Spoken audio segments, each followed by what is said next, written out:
Hi, I'm Amanda Jones. I'm Nicole McCarthy. And we are pre-K teachers here at Celina Primary. And we are going to be presenting the pre-K parent orientation this afternoon for you. And give us just a second while we share our screen with you.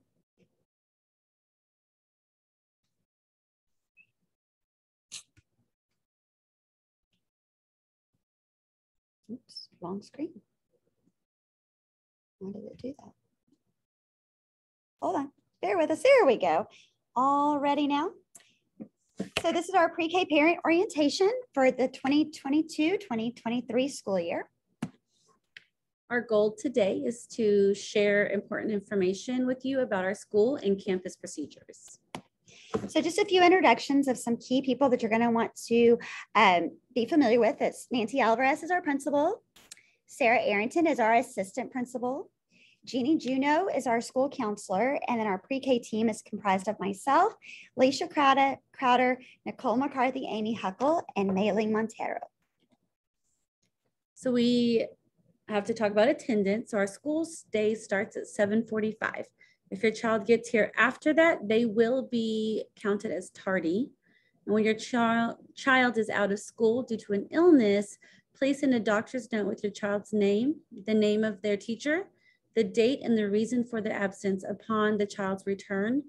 And you may also email the campus PEMS coordinator, Austin Grant at austingrant@celinaisd.com. Your child should not come to school if they have a temperature of 100 degrees or higher, if they've been throwing up or have diarrhea within the last 24 hours. And if they miss for any personal reasons, such as a family emergency, please send a note with your child's name, the name of their teacher, the date, and the reason of the absence upon their return to the PEMS coordinator, Austin Grant. Please make every effort that your child is here at school every day, because we want to see them here each and every day. The state requires 90% attendance. Letters are generated automatically after the third missed day of school, regardless of whether or not a note was sent. So for breakfast, we serve breakfast here on campus from 7:25 to 7:45, and that costs $2.25. And our pre-K lunchtime this year is 10:30 to 11, and that cost is $3.25. Some pre-K lunchbox tips. So make sure you're packing things that your child likes to eat. Pack food in easy to open containers, things that they can do independently. For several reasons. Number one, it's just less time consuming because they're not having to wait for an adult to come around and help them.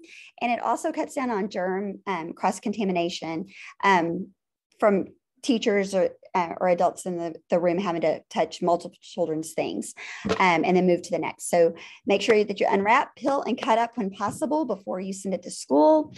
Place snacks in a separate container from their lunchbox to avoid confusion. So that way they're not eating their snack for lunch. And then we get to snack time and we don't have a snack now. So make sure you're separating those out separately.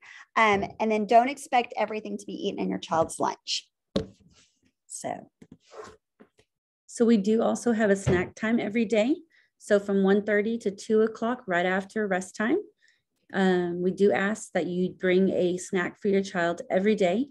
Please make sure it's a healthy snack that's easy to open and does not require a utensil to eat it with. A reusable bottle for water with a flip top lid and labeled with their name. And this will be used throughout the day. Please do not bring any juice or soda. When you're thinking about snack items, Go-Gurts, grapes that have been already taken off the vine, goldfish, pretzels, applesauce, string cheeses, granola bars, those kind of things. And please make sure to stay away from Gatorades, juices, disposable water bottles, peanut butter, cookies, cakes, cupcakes, or anything like yogurt that has to be used with a spoon. So think finger foods, things that are easy and do not create a lot of mess, or if they do make a mess, are easy to clean. So every day we will have a nap time from 12:15 to 1:30. Your child is not required to sleep, but they are asked to rest quietly so that we don't disturb those friends that do want to rest or to sleep.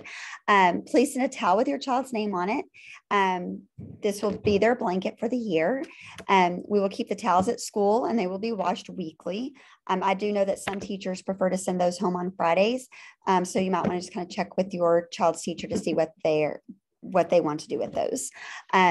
Please send a nap mat with your child's name on it. Some of us do have tile floors, so they're going to want to make sure that they have something soft to pad themselves during nap time. Please do not send big blankets that are bulky. We have a very small area for each child to keep their items in. And so that's when we ask for the towel, because the towel folds up nice and small and fits nicely in that area so that we're not overflowing and it looks nice and neat and not sloppy in our classrooms. Your child may also bring a small stuffed animal to sleep with. Please label it with your child's name. It must be able to fit inside your child's backpack so that it can go back and forth daily. This will only be used for sleeping, and it is a privilege. If your child has a hard time resting with their item or playing with it or disturbing their friends, then they'll no longer be allowed to have that during nap time. And then we also ask that you do not send any toys from home to school with your child. And that's for several reasons, because we don't want them to be stolen or broken or misplaced. And then we have tons of toys to enjoy at school. So there's really no need for them to bring additional items to school. So we're going to keep school toys, and home toys. And that kind of just keeps us from having those issues. So every day from 2 o'clock to 2:45, your child will be enjoying our specials. And for our specials, we provide music, art, library, computers, and the STEAM lab. So we also ask that your children bring a change of clothes. We do not keep clothes at school for your children to have in case there's an accident. So you need to send your own. We ask that you put them inside of a gallon Ziploc bag, label with your child's name, and they'll keep these inside their backpacks at all times. And these will stay actually, it says they'll stay at school until they're needed. So I guess it's one of those things that kind of come down to your child's teacher. So some teachers will keep them at school. Some will keep them in their backpacks. So again, that's something you'll just need to check with your child's teacher on how they want to handle those. And then if your child does have to use these items at school, please make sure that you send a replacement set for them. Inside that bag, you need to have shirts, pants, socks, and underwear for your child to change into in case there's an accident. Some accidents happen. Sometimes they spill milk in the cafeteria, it gets on their clothes, or they get ketchup down the front of their shirt. And sometimes when we got to the playground, it might be a little damp and they might get into the mud, and then we'll need to change clothes and things like that. And then of course, potty accidents do happen from time to time as well. Especially with 4-year-olds, they get busy and then they don't want to stop what they're doing. And they sometimes wait a little too long to ask to go. So those accidents do happen. So don't be alarmed if they come home in a change of clothes. We do ask that if they cannot dress themselves, that you please work on that at home to help them become more independent, because we can't change them. We can give them verbal prompting, but they have to be able to change themselves. And if they can't do that, then we'll have to call you to come up here and do that for us. So make sure that you're working on that at home, help them be independent. And it's just a good school readiness skill to be able to dress ourselves. And we can help with snaps, buttons, and tying shoes. That's about the extent of where we can assist your child. So our school day starts at 7:45 and ends at 3:05. So here's some information about our arrival. So the school doors will open at 7:15. Please do not drop off your child prior to 7:15. There'll be no one here to be able to watch your child. So please wait for the faculty member to take your child out of the car. So if you're a car rider, then we need to open the door for your child, and rather than them getting out unassisted. So drop off is at the main entrance of the school off of Malone at the front of the school. If you arrive to school after 7:45, please park your car and bring your child inside to the office. So in our end of the day, we end at 3:05 at the main entrance as well. And we will be providing you with 2 card tags with your child's name that would need to be placed in the front windshield of your car, visible to all teachers. If you forget your car tag, you'll have to park and bring your driver's license to the front office to be able to pick up your child. We're not allowed to put the seat belts on your child. Therefore, if they need that assistance, you'll have to pull around. Please do not get out of your car at pickup, but you're going to drive around the parking lot in the designated area to park and place that seatbelt on your child. And then please let us know prior to the start of school if your child will be riding the bus. We will need the bus number also, and to ensure that your child gets on the correct bus. If you need to make any changes related to transportation, you need to email your child's teacher no later than 2 p.m. If it is after 2 p.m., we cannot guarantee that the correct dismissal plan will be in effect. So please make sure you email your child's teacher before 2 p.m. with any transportation changes. And whenever you pick up or drop off your child, please enter from 289 onto Malone Street in order to come to the front of the school. Oops. All right, so birthday treats. Your child's birthday is very special to us, and we would love to help celebrate their birthdays.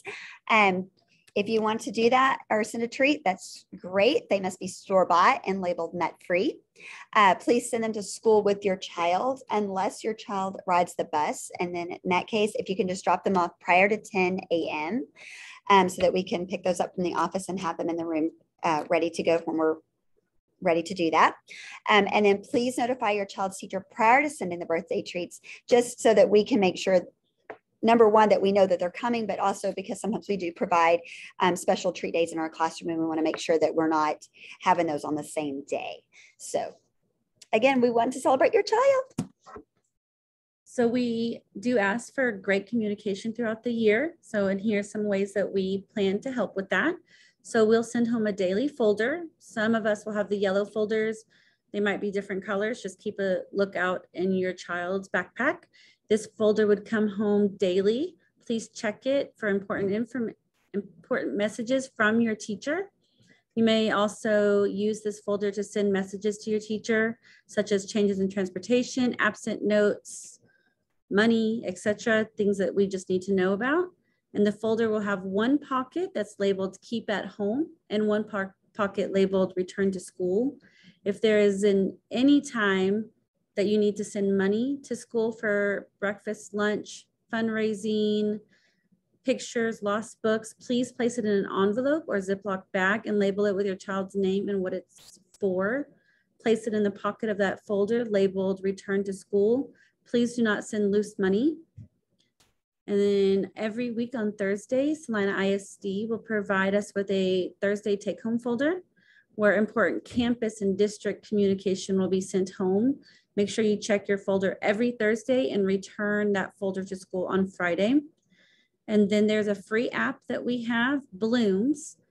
All you have to do is download that free app on your phone. It's very important for you to do this as soon as your teacher provides you with the classroom code, since this is the primary source of communication between school and home. So this year we're going to be using a standards-based report card, which is different from what we've used the last few years. And the primary purpose of grading is to effectively communicate student achievement towards a specific standard at a given time. A grade should reflect what a student knows and what they are able to do. It is our belief that a report card should fully communicate what students are expected to know and be able to do as set forth by the pre-kindergarten guidelines. It consists of I can statements that indicate what the child can do at that time of the reporting. The report card pinpoints areas of strength and need as students learn throughout the school year, and we'll be sending these report cards home once every 9 weeks. So our new grading scale, so based on the academic skills that are presented and taught during a specified 9 weeks reporting period, but mastery may not be expected until the end of the school year. So each student will receive one of the following marks on his or her report card. Mastery, which will be an M. This is where the student can demonstrate complete understanding of the grade level standards every time we ask them. or almost every time we ask them. P for progressing, the student demonstrates a partial understanding of the grade level standard, but lacks proficiency in key areas, or maybe is inconsistent of those skills. So one time they have it, one time they don't, that kind of a thing. And then we have our beginning, our B. This is where the student demonstrates minimal understanding of the grade level standard and needs support to complete these key tasks. By using a standards rating key, parents are given specific feedback on the child's mastery of specific state standards. And we want to thank you for watching today. If you have any questions, be sure to email your child's teacher. Also be looking for correspondence from your child's teacher concerning our Meet the Teacher night on Monday, the 8th. It'll be about appointment only so that each teacher can have an opportunity to meet with each family individually to get any of the questions that you have answered and addressed, and to go over any key things that are relevant to their specific classroom. And it's also an opportunity to drop off your school supplies and to have your child just kind of be familiar with where they're going to be going on the first day of school. Thank you so much, and we look forward to meeting you. Have a great day. Thank you. Please record.